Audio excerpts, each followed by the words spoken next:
স্যালাই স্যালাই compare দিয়ে প্রশ্নটা দেখবি। পড়ানো তো হয়ে গেছে, বলে দিয়েছি। প্রথম প্রশ্নটা আছে, দেখ, what is meant by summer's lease. সব এক নম্বরের প্রশ্ন। সামার স্লিজ বলতে কি বোঝানো হয়েছে? সামার স্লিজ বলতে এখানে বোঝানো হয়েছে গ্রীষ্মের সময়কাল। সামার স্লিজ বলতে in the sonnet shall I compare thee to a summer's day. এগুলো আর আমি এভাবে বলে দিচ্ছি না যে in this sonnet shall I compare thee to a summer's day, বা ওই যে যেভাবে উত্তর দিচ্ছিস ইন দ্য পোয়েম আপনার মিস্টার বিজ the in the poem asleep in the valley, in the poem অমুক দিয়ে। The phrase summer's lease refers to the span of summer. Span of summer মানে যেটা হচ্ছে গ্রীষ্মের সময়কাল, হুইচ ইজ ভেরি শর্ট। এই যে টু শর্ট এ ডেট, ঠিক আছে, summer's lease has all too short a date. তাহলে যেটা গ্রীষ্মের সময়কাল সেটা হচ্ছে ভীষণই সীমিত। এটা বলে দিবি যে সীমিত। সামার স্লিজ মানে actually time span of summer, এইটাই। Next, how is the gold complexion of the sun dimmed. আচ্ছা, সূর্যের গোল্ড কমপ্লেকশন, এই যে সূর্যের সোনালি রং, কমপ্লেকশন মানে গায়ের রং, গোল্ড কমপ্লেকশন কেন ডিমড হয়ে যায়? ডিম মানে হচ্ছে অনুজ্জ্বল হয়ে যায়। কখনো অনুজ্জ্বল হয়ে যায় গ্রীষ্মকালে, যখন ঝড়ঝঞ্ঝা হয়, মেঘে ঢেকে যায়। এই প্রশ্নের উত্তর এইখান থেকে পাবে না, এখানে অনেকগুলো প্রশ্নের উত্তর থেকে এমনি একটু বুঝে দিতে হবে যে the gold complexion of the sun is dimmed by clouds, সেই মেঘেদের দ্বারা, which gather in the sky, যেগুলো আকাশে জমা হয়, with approach of the storm, ঝড়ের আগে, ঝড়ের পূর্বাভাস নিয়ে যেগুলো আকাশে জমা হয়। এগুলো সবই ওখানে দেওয়া রয়েছে, দেখুন। What shake the darling birds of May. Darling birds of May, সদ্য মুকুলিত এই যে যে গাছের ফুল বা মুকুলগুলোকে, কড়িগুলোকে কে ঝরিয়ে দেয়? Rough winds. রাফ উইন্ডস, খড়ো বাতাস। তাহলে rough wind shake the darling birds of May. এর আগে কিন্তু সবগুলোতে ইন দিস সনেট বা in the sonnet shall I compare thee to summer's day, rough winds shake the darling birds of May. আচ্ছা, what does Shakespeare compare his friend to. Shakespeare তার বন্ধুকে কিসের সাথে তুলনা করেছেন? তাহলে in the sonnet shall I compare thee to a summer's day, Shakespeare compare his friend to a, has compare থাকলে has compare, বা কম্পেয়ার যদি প্রেজেন্ট ইনডিফিনিটে থাকে তাহলে compare his friend to a summer's day. ঠিক আছে, গ্রীষ্মের দিনের সাথে তুলনা করেছেন এই যে সামার্স ডে। নেক্সট প্রশ্ন দেখ, what does the word temperate mean. Thou art more lovely and more temperate, তুমি হও, দ্য আর্ট মানে আর, তুমি হও অনেক বেশি সুন্দর, এবং টেম্পারেট মানে মডারেট অর সোবার, মানে শান্ত স্নিগ্ধ। এটাকে বাংলা দিয়ে সেভাবে করা যাবে না। The word temperate means moderate or sober. আচ্ছা, এখানে টেম্পারেট মিল মডারেট আর সোবারের থেকে বড় কথা আমি বলে দিচ্ছি, তুই বলবি মাইল্ড। তোদের বইতে মাইল্ড আছে, হয়তো আগের, তোদের এখানে টেম্পারেট মানে মাইল্ড আছে। যে কমপ্লেক্সান মানে স্কিন কালার, এগুলো কিন্তু মাথায় রাখবি। হ্যাঁ, আনট্রিমড মানে আনকাট, ব্র্যাগ মানে boast, to give out something in the rent, ভাড়ায় দেওয়া, লিজ। এখানে এই মানেগুলো এরকম করেছে। Next, how is the summer's taken away, summer's lease taken away. সামারের এই লিজটা কী করে নিয়ে চলে যায়? মানে লিজ মানে এখানে দেখ, এখানে এই লিজের নিয়ে বিতর্ক আছে। লিজ নিয়ে মানে সামার্স লিজ মানে এখানে তুই বলবি লিজ মানে ধার দেওয়া, যেটা জমি লিজে দেওয়া হয়। এখানে মানে সেই বইটা, এটা নতুন বইতে এরকম করেছে, পুরনো বইতে কিন্তু এটা ছিল না। তুই সামার্স লিজ মানে সামারের সময়কালটা। হ্যাথ মানে হ্যাজ, ঠিক আছে, all too short a date, মানে সেটারও কিন্তু খুব সময়কাল সীমিত। তাহলে সামার্স লিজ এখানে যদি এরকম থাকে, তাহলে সামার্স লিজটা কে নিয়ে যায়? Summer's lease is taken away by too short a date. Quote unquote কোটেশনের মধ্যে দেখবি টু শর্ট এ ডেট। যদি টেকেন অ্যাওয়ে কে নিয়ে যায়, তাহলে টু শর্ট এ ডেটই উত্তর হবে, এইটা উত্তর হবে। Summer's lease is taken away by too short a date. একটা খুব ছোট্ট দিনের দ্বারা এই গ্রীষ্মকালের সময়টুকুকে নিয়ে চলে যাওয়া হয়, বা ধার দেওয়া সময়টুকুকে নিয়ে চলে যাওয়া হয়। Next, what does eternal lines indicate. Eternal lines বলতে কি বোঝানো হয়েছে? যে অমর লাইন, অমর লেখা বলতে কি বোঝানো হয়েছে? এই যে ইটারনাল লাইন্স বলতে কি বোঝানো হয়েছে? আর অথবা এর একটা অথবা প্রশ্ন আছে, what is suggested by the phrase eternal lines in sonnet number 18। বাই হোক, যদি by the phrase eternal lines in sonnet number 18, the poet refers to the sonnet which the poet composes, হ্যাঁ, to preserve the beauty of his young friend Mr W H. কবির সেই বন্ধুটির নাম কি ছিল? Mr W H. যার সৌন্দর্যটা গ্রীষ্মের দিনের থেকে সুন্দর, তাহলে সেই সৌন্দর্যটাকে কবি এখানে অমরত্ব লাভ করাচ্ছেন কি করে? তিনি বলছেন যে যখন মানুষ থাকবে না, বা যতক্ষণ মানুষ থাকবে এবং সভ্যতা বিরাজ করবে, ততক্ষণ তার এই যে লিখে যাওয়া কবিতাটা, এটা ইটারনাল লাইন্স মানে আর কিছু না, এতক্ষণ ধরে যে তার বন্ধুর সৌন্দর্যটাকে গ্লোরিফাই করলো, সেইটাই তাকে বাঁচিয়ে রাখবে বা সেটা তাকে অমরত্ব দেবে। তো তার মানেটা কি? Eternal lines refers to the lines, that means the sonnet which the poet has compose to, বা which the poet composes to preserve, সংরক্ষণ করতে, the beauty of his young friend mister W H. Now next, এবার তারপরে দেখ, to whom sonnet number 18 is addressed. To whom sonnet number 18 addressed, আর কাকে address করে লেখে ইজ, দেখো আচ্ছা সনেট নম্বর 18 থাকলে সনেট নম্বর 18ই কোটেশনে রাখবি, আর যদি shall I comparative in the poem বা in the sonnet shall I comparative সামাজে, ওইভাবেই উত্তরটা লিখবি। ঠিক আছে, কাকে অ্যাড্রেস করা হয়েছে? মিস্টার ডব্লিউ.এইচকে অ্যাড্রেস করা হয়েছে। তাহলে এই তো mister W is the poet বা whom does Shakespeare confer superiority in sonnet number 18। The poet confers superiority to Mr. W.H. to his young male friend Mr. W.H. in sonnet number 18. এটা এখানে লেখা নেই অ্যান্সারটা। বা to whom the sonnet number 18 is addressed, the sonnet number 18 is addressed to Shakespeare's young male friend, পুরুষ বন্ধু বলতে হবে, মিস্টার W.H. ঠিক আছে, এখানে কি লেখা আছে? এখানে ওইভাবে লেখা নেই, এখানে শুধু এখানেই লেখা আছে যে এটা 154টা সনেট লিখেছিল। এখানে ইন্ট্রোডাকশনে শেক্সপিয়ারিয়ান সনেটের বৈশিষ্ট্য কি? 14টা লাইন থাকে, শেষে একটা রাইমড কাপলেট থাকে। আচ্ছা, এখানে আমি একটা কথা বলে দিচ্ছি,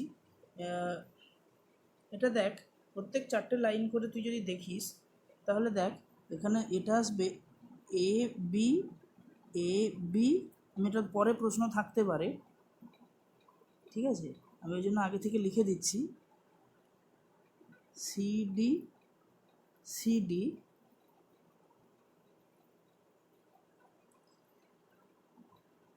ইএফ, জিজি। বোঝা গেল? কি হলো?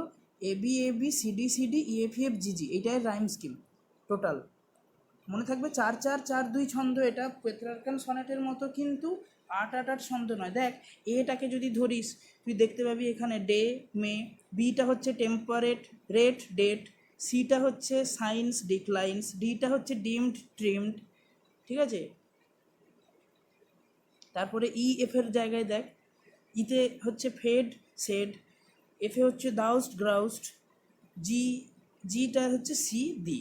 রাইম স্কিম আর কি, ছন্দের অন্তমিল। নেক্সট, এটা প্রশ্ন কোথাও নিশ্চয়ই আছে, পরে পাবি, হচ্ছে যখন বলে দিলাম। আচ্ছা, তারপরে প্রশ্ন দেখ, মেনশন 2 শর্টকামিংস অফ সামার। গরমকালের দুটো ড্রব্যাক বলতে বলেছে গ্রীষ্ম ঋতু। তাহলে একটা বলবি, প্রথম কথা, in summer rough weeds do shake the darling birds of মে। এটা একটা, যে সদ্য মুখলিত কুঁড়িগুলোকে ঝরিয়ে দেয় মানে রাফ বা মানে খর বাতাস। আর আরেকটা হচ্ছে summer lease hath all too short a date, গ্রীষ্মের সময়কালটাও কিন্তু খুব সীমিত। এই দুটো লাইন হবে।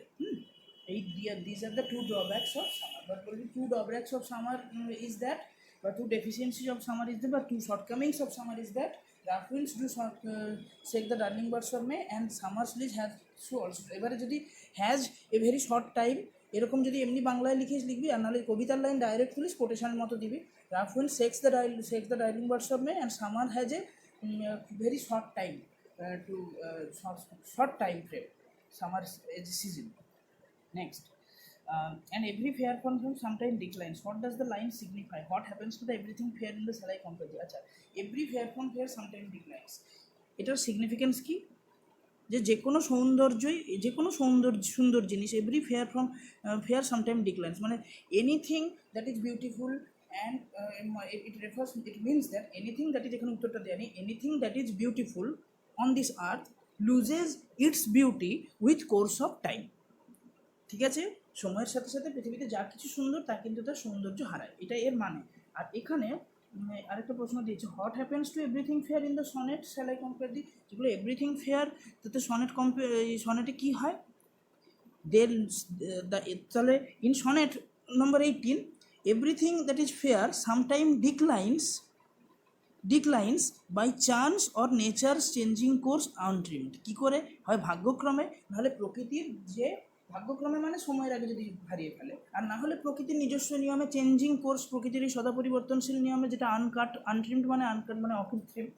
ঠিক আছে, next, what does the expression more temperate suggest that about Shakespeare friend? শেক্সপিয়ারের বন্ধুর দ্বারা এই মোর টেম্পারেট ফ্রেজটা কী ডিনোট করছে?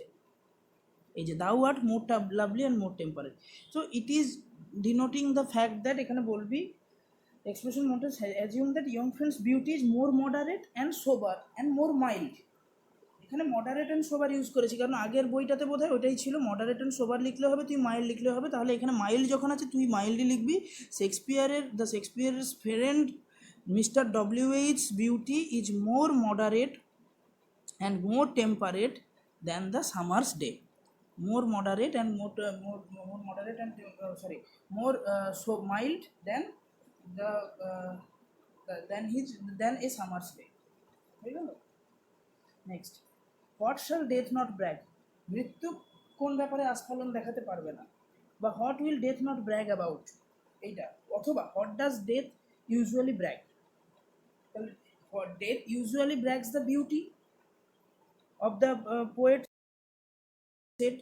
হ্যাঁ, তার এখানে বিউটি মানে বোস্ট, কিন্তু বোস্ট নয়, এখানে ইনিস সেড মানে টেনে নিয়ে যায়। ঠিক আছে, মৃত্যু কি হচ্ছে? ইনিস সেড মানে তার ছায়াতে সেই মানুষটাকে টেনে নিয়ে যায়। এখানে মানে অনেক ভুল দেওয়া আছে, যাই হোক। তাহলে ডেথ কি নিয়ে ব্র্যাগ করবে না? The death does usually brag the beauty of the poet's friend. তো death usually brag the beauty of anything that is fair, এটা বলতে পারিস। In this case the poet's friend. আর এখানে what will death not brag about, তাহলে death will not brag about the poet's friends beauty. ঠিক আছে, mister W H's beauty সেটা বলে দিবি। বা what shall death not brag, তাহলে death shall not brag the poet's friend mister W H's beauty. Next, the what does the young friend of the poet possess? তাহলে তো কবির এই যুবক বন্ধুটি কী গুণ আছে?